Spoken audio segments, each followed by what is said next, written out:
make us who we are. So I'll dream until I make it real. Hi hello नमस्कार मंडळी, स्नेहलता संदीप या चॅनलमध्ये मी स्नेहलता तुमचं सगळ्यांचं अगदी मनापासून स्वागत करत आहे.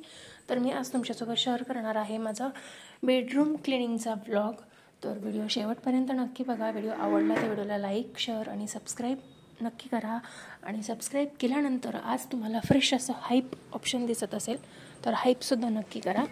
तर चला तर मैत्रिणींनो, बाहेर खूप जास्ती प्रमाणात पाऊस पडतो आहे आणि घरात काय काम करावं ते सुचत नाही आहे. पण घरात कामं भरपूर आहेत पण ते दिसत नाही आहेत, असं सुद्धा बऱ्याचदा होतं.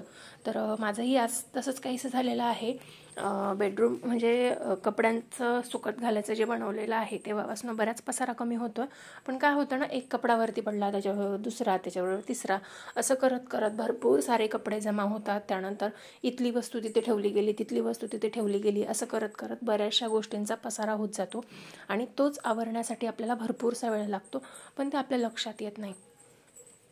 तर असं करत करत भरपूर सारा पसारा झालेला होता. म्हटलं चला आत्ता बेडरूममधले सगळे कपडे मी आधी बाजूला काढून घेते. कोणत्या कपड्यांच्या खड्या घालायच्यात, कोणते कपडे धुवायला टाकायचे आहेत, कोणते काय करायचे आहेत, काय नाही, या सगळ्याचं आधी नियोजन करून घेऊ म्हटलं. म्हणून मग मी आधी सगळी बेडरूममध्ये जेवढे कपडे बाजूला ठेवलेले होते तेवढे सगळे कपडे बाजूला काढून घेतले आणि त्यांच्या घड्या वगैरे करून घेऊ म्हटलं. तर आज बरंच काम आहे मला, तर मी पूर्ण व्हिडिओ तुमच्यासोबत शेअर करणार आहे. तर व्हिडिओ शेवटपर्यंत नक्की बघा. बरेच जण नवीन व्हिडिओ बघून सबस्क्राईब करत आहेत, तर त्यासाठी धन्यवाद, खरंच खूप मनापासून धन्यवाद. कारण नवीन मेंबर आपल्याला जॉईन होत आहेत. खरं तर घरात बसून प्रत्येक महिला काय करू या गोष्टीचा विचार करत असते. पण मी आता ठरवलं आपल्याला जे करता येतं ते करायचं. जसं आहे तसं, खूप काही देखावा करायचा नाही आहे. तर आहे तो पसारा, म्हणजे माझ्याकडे असतो पसारा तर असतो, कुणाच्याच घरी पसारा नाही आहे असं नसतं. पण काय होतं ना की आवरण्यासाठी 4 माणसं हाताशी असतात, माझं तसं नाही आहे. त्यामुळे जसं आहे तसं मी तुमच्यासोबत शेअर करते आहे. खरं तर घरातल्या बऱ्याच गोष्टींमध्ये माझ्या सासूबाई मला मदत करतात, पण त्या शिवमला सोडायला गेल्यानंतर जे घरात काही एक्स्ट्राचं काम असेल ते मी उरकून घेत असते.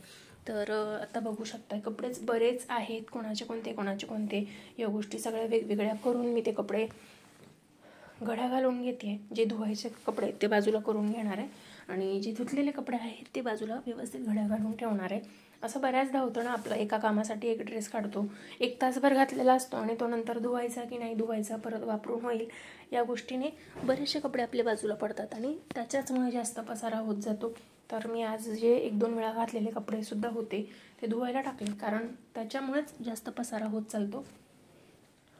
आणि तुम्ही कितीही ऑर्गनायझर करा, काहीही करा, पण तुमच्या घरात जर मूल लहान असेल आणि ते पसारा करणार असेल ना, तर तो पसारा होतो म्हणजे होतोच आणि व्हायलाच पाहिजे. म्हणजे मला असं वाटतं ना, जिथे पसारा नाही, जिथे मुलं नाही, तिथे गोकुळ नाही. आणि गोकुळात कृष्ण किती पसारा करत होता हे आपल्याला सगळ्यांना माहिती आहे. त्यामुळे माझा मुलगा वेगळं काही करतो असं मला वाटत नाही. आत्ताच मी तुमच्यासोबत एक टिप शेअर केली, सॉक्स बाजूला पडतात तर ते पडू नयेत यासाठी काय करावं, तर दोन्ही सॉक्स एकमेकाला जोडून त्याची घडी घालून एका साईडने उघडून आणि त्यामध्ये ते सॉक्स अडकून ठेवावे. ह्या स्पेशल टिप मी तुमच्यासोबत वेगळ्या शेअर नक्की करेन. तर माझ्या चॅनलला सबस्क्राईब करून ठेवा, म्हणजे माझे नवीन आलेले व्हिडिओ तुम्हाला लगेच बघायला मिळतील. आणि बाजूचा नोटिफिकेशनचा बेल आयकॉन ऑलवरती करून ठेवा, म्हणजे माझा व्हिडिओ पडला की लगेच तुम्हाला नोटिफिकेशन येईल की असं असं आहे. तर बघू शकता मी या सगळ्या गोष्टी अशा ऑर्गनाईज करून घेतल्या. त्यानंतर माझ्याकडे एक छोटंसं स्टँड आहे, त्यावरती मी सगळे पुस्तकं, शिवमची सगळी पुस्तकं, नोटबुक वगैरे, औषधं, गोळ्या, सगळ्या गोष्टी मी यावरती ठेवत असते. तर बघू शकता भरपूर सारा पसारा झालेला होता आणि तो सगळा मला आज आवरून घ्यायचा होता. त्यामुळे सगळं हे पुस्तक आहे माझ्याकडे, मी बरेच दिवस झालं वाचते आहे, पण मी ते कोणासोबत शेअर केलेलं नाही आहे, कारण परत कोणाचा तरी कंटेंट कॉपी करते असं होईल. पण हे पुस्तक आधीपासून म्हणजे जवळजवळ 12 ते 13 वर्ष झाली माझ्याकडे आहे. मी 11वीला असल्यापासून हे पुस्तक माझ्याकडे आहे आणि मी बऱ्याचदा मला एखादा प्रश्न असेल तर तो सोडवण्यासाठी डोळे बंद करते.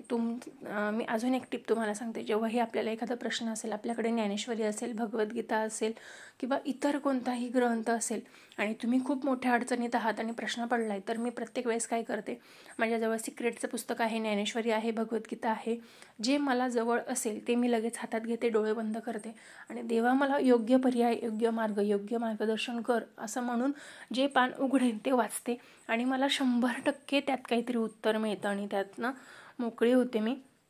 त्यानंतर ह्या मी लिहिलेल्या कविता, या सगळ्या गोष्टी मला सापडतात ना, तेव्हा मला खरंच खूप छान वाटतं. कारण आपणही काहीतरी करतो, आपणही काहीतरी करू शकतो, या गोष्टीचा आनंद खरंच खूप चांगला असतो. त्यानंतर सगळाच पसारा मी काढून घेतला.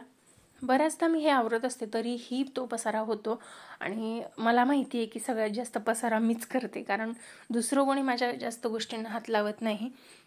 पण काय होतं माहिती का, शिवमला एखादी गोष्ट काढायला जाते, 2 गोष्टी खाली पडतात, किंवा तो स्वतः घ्यायला जातो, शिवमच्या बाबांच्या 2 गोष्टी काहीतरी शोधायला जाते, 4 गोष्टी खाली पडतात आणि ते तसंच राहतं आणि तो पसारा वाढत जातो. असंच बऱ्याचदा होतं. त्यामुळेच माझ्याचकडनं हा पसारा होतो असं मला वाटतं. तर या सगळ्या गोष्टी मी ठेवत होते त्यावेळेस. एक एक एक एक गोष्ट मला सापडत होती माझीच. म्हणजे अशा बऱ्याच गोष्टी आहेत ज्या 15-15, 20-20 वर्षापासून, म्हणजे जवळजवळ मी 8वीला असल्यापासूनची एखादी 2 गोष्ट माझ्याजवळ आहे. असं सांभाळून ठेवायला गोष्टी मला फार आवडतात. त्यामुळे बऱ्याच गोष्टी अजूनसुद्धा माझ्याकडे आहेत. त्यानंतर ही फ्रेम मी माझी स्वतः बनवून घेतलेली, तर शिवम कलेक्शनची.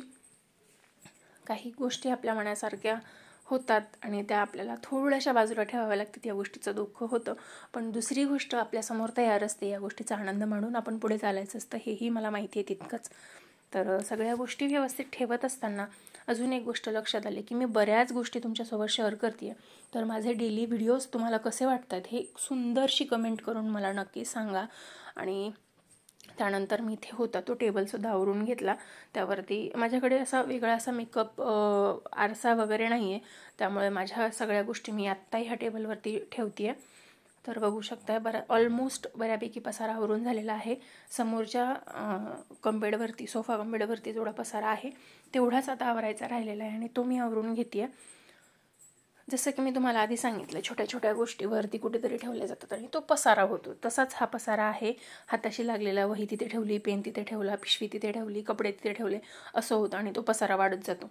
हे बाजूच्या छोटे छोटे लोड हे सोफ्यावरचे आहेत. आता सासूबाई आणि शिवम त्या बाहेरच्या सोफा कंबेडवर असतात, तर तिथे त्या उशांची अडचण होते, त्यामुळे त्या मी बाजूलाच काढून ठेवलेल्या आहेत. तर या सगळ्या गोष्टी मी उचलून घेतल्या आधी आणि त्यानंतर तिथलं वरचं सगळं स्वच्छ करून आणि त्यानंतर बाकीचं करणार आहे.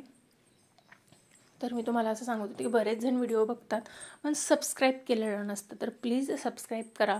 इथून पुढे चांगले छान छान व्हिडिओ मी तुमच्यासाठी घेऊन येण्याचा प्रयत्न नक्कीच करेन. तर तुम्ही आत्ताच सबस्क्राईब केलेलं असलं तर अगदी उत्तम होईल, म्हणजे तुम्ही ते व्हिडिओ माझे बघू शकाल आणि मला कमेंट करून सांगू शकाल. तुम्ही एक कमेंट केली ना तरी खूप छान वाटतं रिप्लाय करण्यासाठी, त्यामुळे आवर्जून एक कमेंट नक्की करा. बघू शकता इथला ऑलमोस्ट सगळा पसारा आवरलेला आहे. सगळ्यात आधी घड्या करून ठेवलेल्या अंथरुणं मी इथे वरती ठेवून घेतले त्याच्या. तर बघू शकताय ऑलमोस्ट सगळं आवरून झालेलं आहे. आता फक्त कचरा काढायचा आहे. तर बघू शकता या पद्धतीने सगळा कचरा झालेला आहे, तो मी काढून घेणार आहे. आणि असं सगळं जेव्हा आवरून होतं ना तेव्हा खरंच खूप सुंदर वाटतं. मनाला एक शांतता मिळते की हो चला, आजचा दिवस आपण काहीतरी कामी लावला आहे, आजचा दिवस आपला सार्थक झालेला आहे. तर याच पद्धतीने मला काहीसं वाटत होतं आणि त्याच वेळेस बरोबर माझा इथून मोबाईल खाली पडला आणि परत मी दुसरीकडनं व्हिडिओ घ्यायला सुरुवात केली. तर बघू शकताय. आणि मी काय करते माहिती का, अशा छोट्या छोट्या निघालेल्या वस्तूसुद्धा मी प्लास्टिकमध्ये बाजूला काढून ठेवते. प्लास्टिक भंगारमध्ये जातं. तर यावेळेससुद्धा मी जे मागच्या आठवड्यामध्ये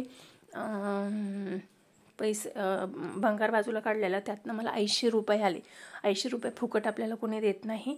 हे जेव्हा आपण थेंबे थेंबे थेंबे तळे साचून मिळतं ना, तसं म्हणतात ते. मग मी छोट्या छोट्या डब्या साचून भंगार जास्त गोळा करते आणि मग ते पैसे येतात. तर या पद्धतीने मी सगळं नीट व्यवस्थित आवरून घेतलं आणि क्लीन करून घेतलं. आज बेडरूम अतिशय मोकळं आणि सुंदर असं वाटत होतं. आत्ता मी असा प्रयत्न करते की वस्तू जागच्या जागी ठेवायची आणि आत्ता पसारा झाला आहे तर आत्ता लगेच आवरायचा, म्हणजे तो पसारा पुढे वाढत नाही. म्हणूनच म्हणते मैत्रिणीनं, आपल्या सवयी आपण काही बदलल्या तर सगळ्या गोष्टींमध्ये बदल होतो आणि आपल्यामध्ये मुख्यतः बदल होतो. त्यामुळे आवर्जून मी हा प्रयत्न करणार आहे 21 दिवस रोज काहीतरी नवीन शिकण्याचा. तर बघू शकताय अतिशय सुंदर असं बेडरूम आवरून झालेलं आहे.